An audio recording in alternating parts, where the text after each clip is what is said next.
Buenas noches, ¿cómo están? Bienvenidos a otro programa de No Culpes. En esta ocasión tenemos que hablar del MDA, Mes de la Arquitectura, un evento que se va a realizar aquí en la provincia de Mendoza del 18 al 20 de octubre en la nave cultural.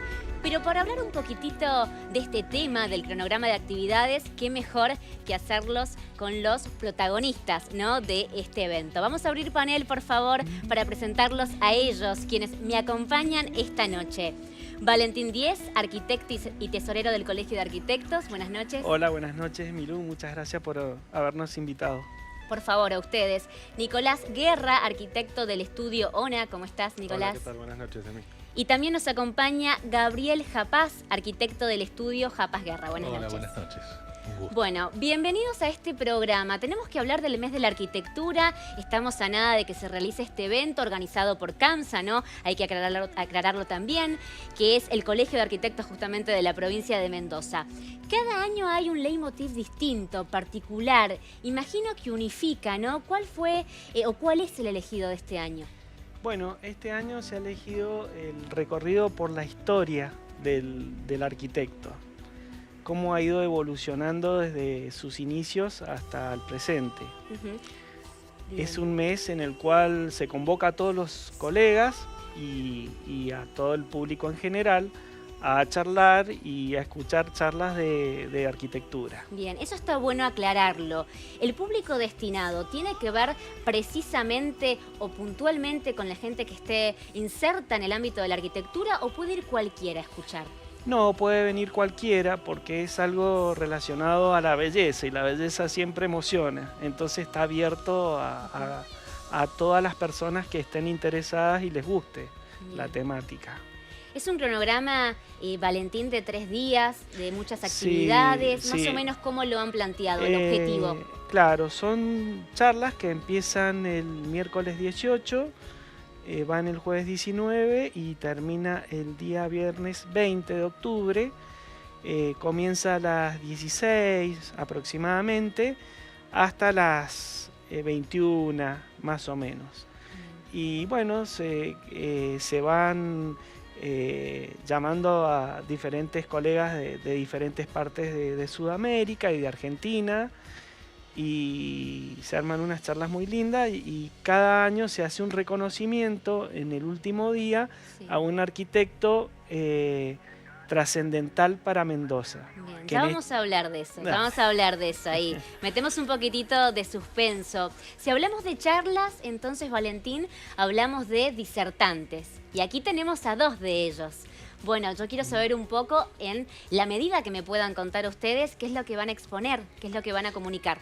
¿Qué tal? Buenas noches de vuelta. Mira, creo que la temática de este año es bien interesante porque el CAMSA, como leitmotiv, habla del tema de los recorridos como historias de arquitectura con la intención de acercar la profesión de alguna forma consolidada que tienen ciertos colegas o ciertos estudios con los jóvenes profesionales o estudiantes y de alguna forma poder conectar esos puntos, ¿no? Desde aquel joven estudiante que todo el mundo fue hasta el estado en que se encuentra cada uno hoy como disertante.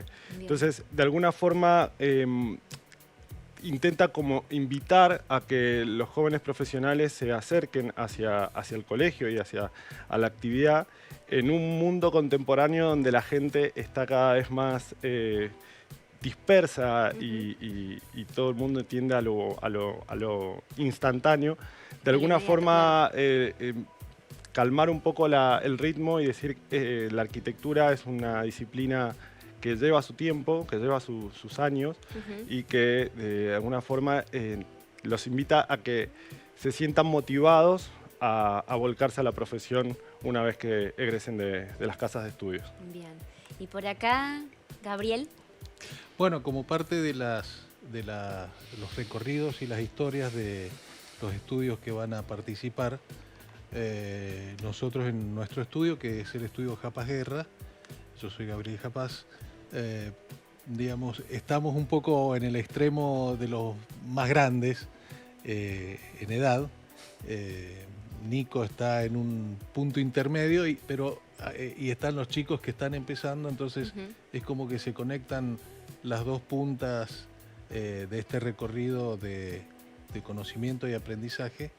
Y bueno, un poco vamos a contar nuestra trayectoria en el proceso profesional que hemos tenido. Bien. Esta es la 9ª edición. ¿Ustedes ya habían participado en ediciones anteriores? Sí, yo había participado en una de las ediciones, no me acuerdo cuál, pero sí, estuviste. Pero estuve, me tocó hablar sobre arquitectura vitivinícola. Bien, y yo también, o sea, con ONA, con mi estudio, pero fue justo en la edición que fue versión digital, versión online, que fue el año de 2020, pandemia, con lo cual no hubo un evento con disertaciones y charlas, sino que fue registros audiovisuales de alguna de las obras de los diferentes estudios y fue todo, digamos que un evento montado en YouTube, donde la gente podía participar, pero de forma online. Podríamos decir entonces que más allá de la experiencia en estas ediciones, cada edición es un desafío distinto.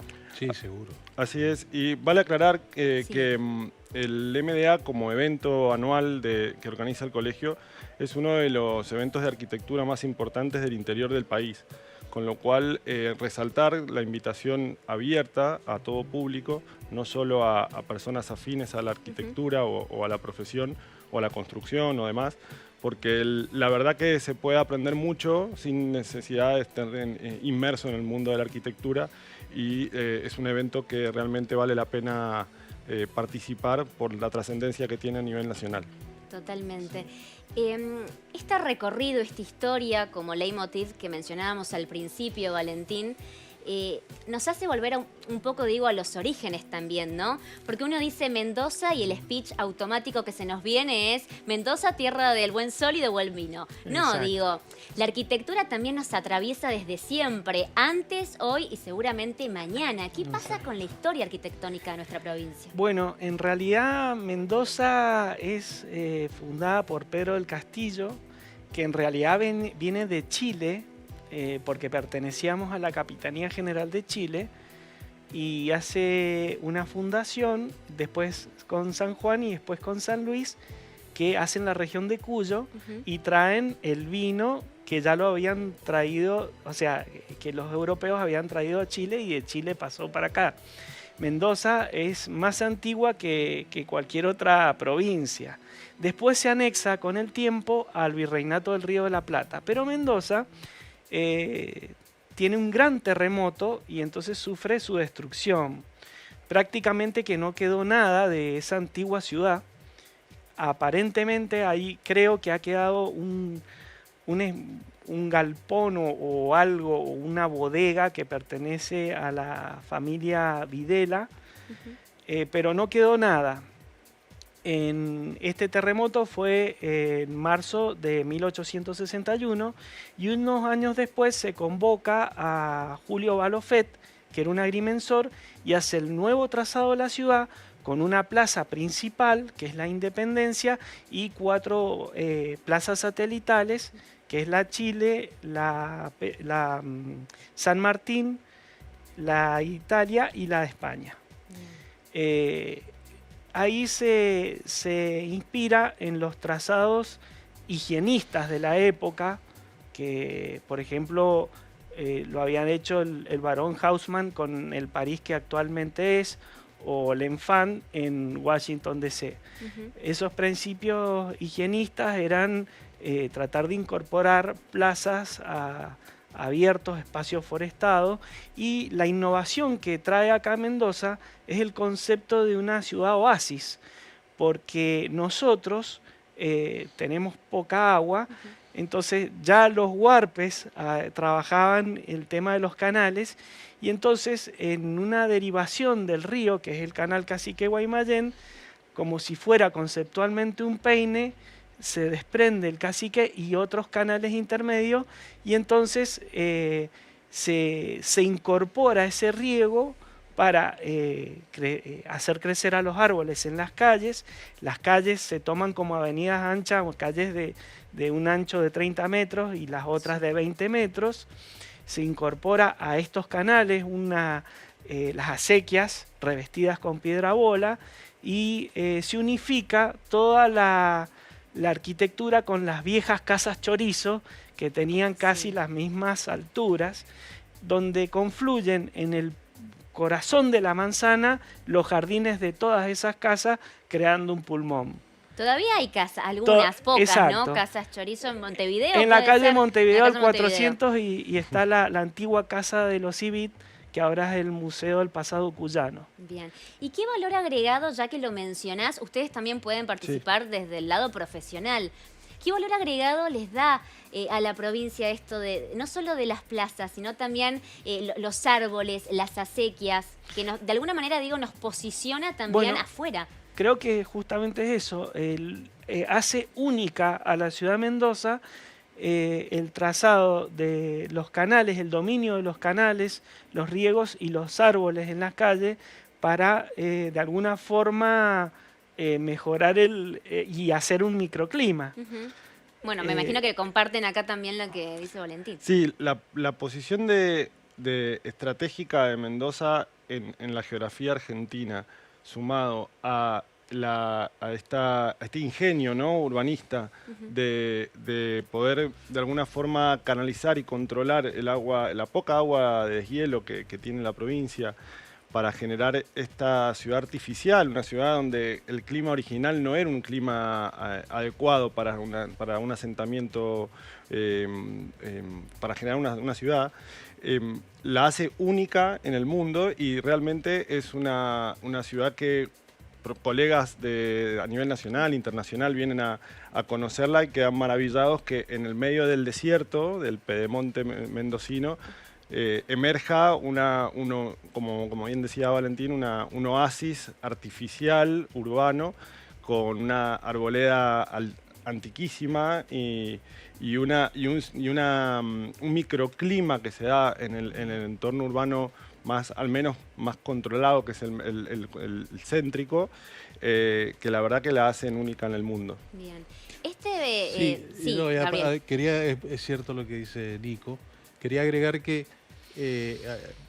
cerca de 1900, cuando Mendoza se está gestando la nueva traza urbanística, es una de las pocas ciudades en donde se incorporó todo el movimiento de inmigración que llegaba en camadas muy fuertes en esa época, y se les daba un primer trabajo que era la construcción del Parque General San Martín. Sí.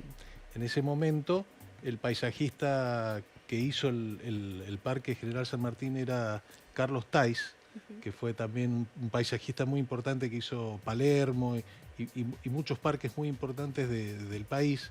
Entonces se daba una relación entre lo urbanístico, lo paisajístico y lo laboral, y la incorporación de las corrientes migratorias para que tengan su primer trabajo, pero ayudando a construir ciudad, que es muy importante. Y todo este diseño constaba de, digamos, un parque que era el Pulmón Verde, que era barrido por las brisas al atardecer. Entonces eso oxigena el aire y bajaba por las avenidas principales hacia el centro de la ciudad, generando todo un microclima húmedo que, de no ser por este motivo, no lo hubiera tenido. Entonces esa conjunción de políticas de incorporación de las corrientes inmigratorias, diseño paisajístico, urbanismo, digamos, da como resultado, bueno, la provincia que hoy tenemos, la ciudad que hoy tenemos, que es un pulmón verde y parece que fuera un bosque inserto en la ciudad, cuando en realidad fue al revés. Estaba la ciudad y se plantó el bosque. Bien, ¿y crees, Gabriel, que estos son los principales motivos, tal vez, por lo que Mendoza sobresale tanto en el mundo a nivel arquitectónico, o hay más? Yo creo que es uno de los principales. También es cierto que hay algunos otros motivos que, bueno, como Mendoza es una provincia de producción eminentemente vitivinícola, y digamos, antiguamente vitivinícola, porque data de mediados del siglo pasado, toda esta incorporación, bueno, fue generando una arquitectura criolla de la arquitectura, y después con diferentes etapas del proceso industrial y comercial vitivinícola, fueron habiendo hitos de cambios en donde la arquitectura tradicional vitivinícola, con alguna influencia italianizante, fue pasando a otros estilos y modernizándose considerablemente. Bien. Recién mencionabas Parque San Martín, bueno, por acá no, la Plaza Independencia, lugares, puntos de encuentro importantes en la provincia. Si pudiéramos mencionar diferencias tal vez, o semejanzas, eso lo dirán ustedes, en cuanto a qué se miraba antes, en qué se inspiraba antes para poder edificar en la provincia y qué se mira hoy, ¿qué podríamos decir? ¿Qué pregunta? Es una pregunta muy difícil. Digamos que la tomo yo. A ver, el valiente. No, creo que es una pregunta muy amplia, pero porque la verdad que la búsqueda de referencias que hoy uno tiene deja de ser local, ¿no? Porque con el acceso a la información directamente uno puede tener referencias y conocimiento e informarse de muchas partes del mundo.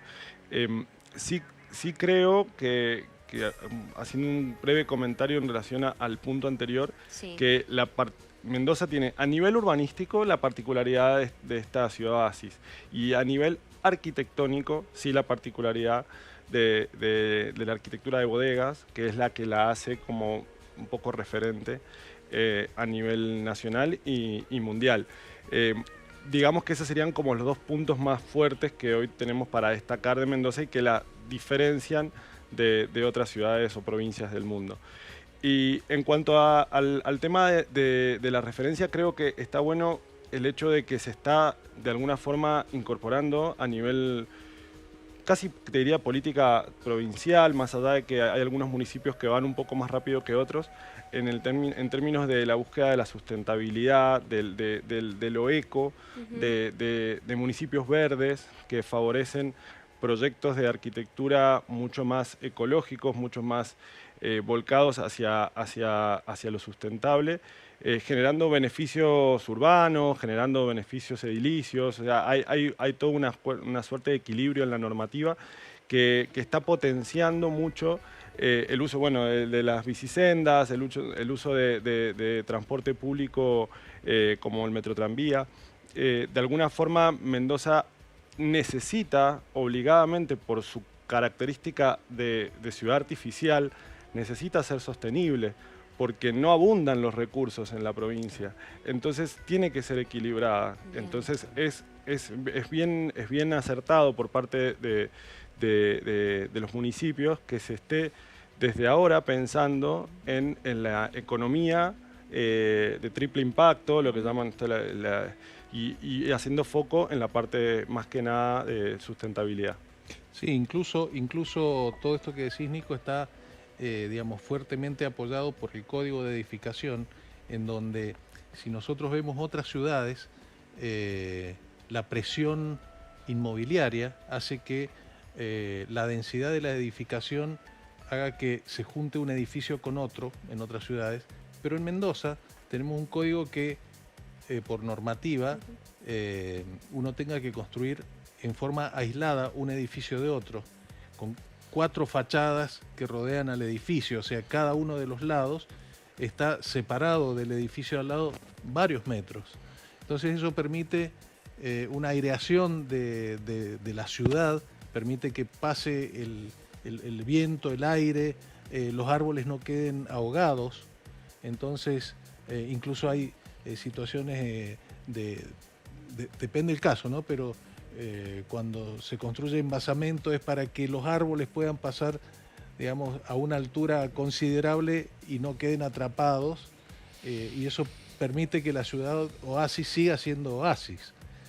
Si no tuviéramos un código que incentiva ese tipo de actitud frente a la ciudad, bueno, tendríamos ciudades sin árboles, mucho más secas y mucho más calurosas. Claro, hay una tendencia a nivel de código de edificación a la ciudad para el árbol, porque sin el árbol no tenemos ciudad. Yeah. Entonces, de alguna forma, la normativa tiende, como dice Gaby, a cuidar esa característica urbana tan importante que tiene Mendoza, pese a que haya situaciones inmobiliarias complicadas, porque hay veces que el desarrollo inmobiliario quiere construir más, pero el código le dice, no, pará, no podemos, porque está el árbol. Claro.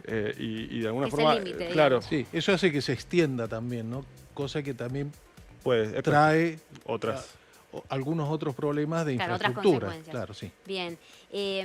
Acá quizás desde lo organizativo, Valentín, ustedes desde lo profesional, incluso también desde lo profesional, hablabas recién de lo sustentable, ¿no? De esto de las edificaciones. ¿Cómo trasladamos ese conocimiento que uno intenta transmitir en este tipo de encuentros, de eventos, justamente a la realidad misma? Porque también me imagino que por ahí personas, clientes, ¿sí? Por llamarles de algún modo, van con una idea que tal vez no se puede realizar.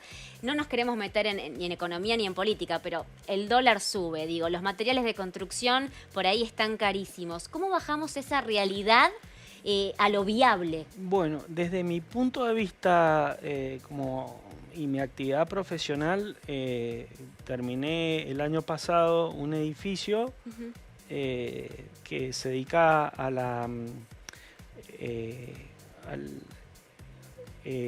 study, es para los chicos que tienen discapacidades mentales y Bien. mentales y motrices, y ellos en especial tienen una dificultad muy grande cuando se resfrían, porque no pueden expulsar las secreciones. Entonces, ¿qué pasa? Que no hay aire acondicionado ni calefacción muy fuerte para evitar esto. Entonces el desafío era cómo atemperar para que en verano no sufran tanto calor y en invierno no sufran tanto el frío. Entonces volvimos un poco al viejo concepto de los muros anchos, pero en vez de hacerlos de adobe, lo hacemos de ladrillo y con una gran capa de telgopor, entonces podemos aislarlo tanto en el suelo, en los muros, como en el techo. Y para atemperar esto hicimos un sistema de pozo canadiense, que eso significa que yo hago un tendido subterráneo de caños, como de unos 30 centímetros de diámetro, y eso pasa por todo el complejo y se van entrando en cada aula. Y en la parte de jardín tiene unos tubos, que es el mismo, que toma el aire, y entonces que es un poco la geotermia, la temperatura a 3 metros de profundidad de la tierra siempre es 17 grados. Entonces yo tengo a través de unos impulsores que los pongo dentro de las aulas, hago chupar el aire de alguna forma y eso tempera y ayuda con el microclima dentro del aula. Entonces no se gasta en gas, en calefaccionar, o sea, Bien. ayuda, pero no se gasta tanto, y lo mismo en verano para refrescarlo. Perdón, dale. Sí. Perdón. Y también, por supuesto, no se alcanzó a hacer por una cuestión de presupuestos y de tiempos de obra, pero con paneles solares uno puede más o menos reemplazar la electricidad. O sea, habría, digamos, herramientas para. Hay herramientas, exacto. Justo lo que iba a hacer como una distinción para aquellas personas que no terminan como de entender ciertos términos más técnicos, de que en cualquier proyecto para el foco de lo sustentable puede tener un diseño pasivo y un diseño activo. El diseño pasivo es propiamente el proyecto bien pensado, bien orientado, como dice Valen, con muros anchos en vez de muros más angostos, más finos. Entonces, de alguna forma, la inercia térmica es mayor, claro, lo cual hace que el coeficiente de transmitancia del calor sea mucho más elevado. Hay como muchas herramientas de proyecto que no implican tanto un costo, sino es pensar bien el proyecto. Previamente. Exacto. Y posterior está lo que todo el mundo cree que es la sustentabilidad, o al menos una gran mayoría, que es el panel fotovoltaico, el termotanque solar, el aire, digamos que instalaciones que se le adosan al edificio para hacerlo sustentable. Bien. Digamos que ese sería el diseño activo de lo sustentable. Justamente lo pasivo no hay un incremento en la economía en el costo de la obra muy grande, sino hay que pensarlo bien. el diseño activo es lo que hace que el costo de las instalaciones se vaya a las nubes y es lo que la gente dice, no, no puedo hacer algo sustentable porque no puedo poner paneles fotovoltaicos. Bien. No, no es así. Si orientás bien el proyecto hacia un norte con un alero y dejás el sur más cerrado porque es la zona donde no entra el sol, digamos que tenés controlado, con una ventilación cruzada, tenés controlado el 90% de la refrigeración del edificio. Es como bajar un poco, digamos, ese deseo que uno tiene y adecuarnos al contexto que se puede hacer. Sí. Es más, en este edificio que te comentaba, las cañerías han quedado previstas para recuperar el agua, lo que se llama el agua gris, que es cuando vos vas y te lavas las manos, que no es un agua negra que sale del inodoro de la pileta de patio a la cocina. Bien, ¿qué querías agregar? No, que en estas épocas por ahí hay algunos términos que hablan de arquitectura eco-friendly, por ejemplo, que son términos poco de moda. Sí, es verdad. Pero en realidad la buena arquitectura es eco-friendly por definición, sin que uno tenga que llamarla específicamente. No es un valor así. agregado, digamos. Es buena arquitectura. La buena arquitectura está bien orientada, tiene buen asoleamiento, tiene buena ventilación, tiene materiales nobles que permiten una buena vejez y además que sea bella. Entonces, bueno, esa conjunción de elementos, más allá que pueda, digamos, ser más o menos ecológica, por ponerle un término, la buena arquitectura no necesita tantísimas instalaciones activas para que sea confortable. Y Mendoza tiene una conciencia en ese aspecto. Además que estamos insertos en una realidad económica que hay que agudizar el ingenio para que en forma pasiva se mantenga el confort. Entonces, no usar tantos equipos de frío, digamos, la mejor energía es la que no se pierde más que generarla. Entonces, pasa un poco por ahí el concepto. Bien. Si hablamos de maestros, y está todo un poquito ligado a eso, ¿no? La buena arquitectura, un ícono, podríamos decir, de lo que es esta área, ¿verdad? Hay que hablar entonces de Rodolfo Sardi. A mí me llamó mucho la atención porque los homenajes suelen hacerse cuando las personas se van, ¿no? Dejan este plano. Qué interesante y qué importante hacerlos en vida y que lo puedan hacer ustedes justamente sobre él. Para contar un poco brevemente quién es, por qué su obra es tan influyente. Bueno, Rodolfo Sardi para mí es un todoterreno de la arquitectura. Es un gran arquitecto que ha trabajado todas las escalas posibles, desde edificios grandes, edificios públicos, edificios privados. Fue una de las personas que trabajó con el arquitecto Panelo Gelli, que hizo el Palacio Policial, que está ubicado en la calle Belgrano y Peltier. También hizo el Teatro Pulgarcito, hizo la remodelación del Teatro Independencia, y después en su vida profesional ha hecho desde escuelas, ha hecho edificios, ha hecho carros para la fiesta de la vendimia y en una casa de venta de materiales los stands que son alucinantes.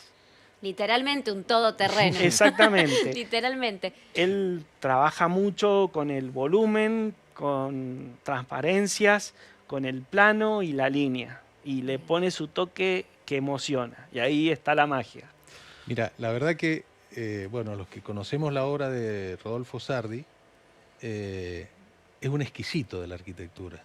Es un tipo que resuelve los detalles, primero el conjunto, pero uno va bajando la lupa hasta llegar al detalle y todo está bien resuelto, o sea, tiene una integralidad y es una obra exquisita. Bien. Y eso habla también de la persona que es Rodolfo Sardi. Es un arquitecto, es una raza en extinción, un tipo cultísimo, melómano, músico, es pianista, y además dibuja él, y dibuja bárbaro, o sea, tiene una solvencia técnica que yo lo he visto trabajar y maneja las secciones de perfiles, la estética de la piedra, la traba, los colores. La verdad es como en la película Amadeus, cuando uno ve su obra y dice cómo lo hace, porque Bien. es un maestro. Es Bueno. como Salieri admirando a Mozart, Wow. más o menos, la Mirá, relación. tiene Sí, diseñado... cerramos con esto, perdón, estamos cortos de tiempo, pero les doy unos minutitos porque está bueno y de alguna forma esto sirve de invitación para que vayan 18, 19, 20, Nave Cultural. Se meten a la página del colegio Sí. y van a sacar toda la información. ¿Cuáles son las redes? www.camsa.org.ar. Bien, ahí le vamos a decir entonces a la Produ que lo pongan en el graph. www.camsa.org.ar. Bien, allí van a entender un poco más sobre este cronograma de actividades y van a también ver lo que va a ser el homenaje, si se quiere, de Rodolfo, ¿verdad? Sí, sí. Ya diría que lo han dicho todo, lo han vendido, pero espectacular, así que no puedo dejar de desearles éxitos.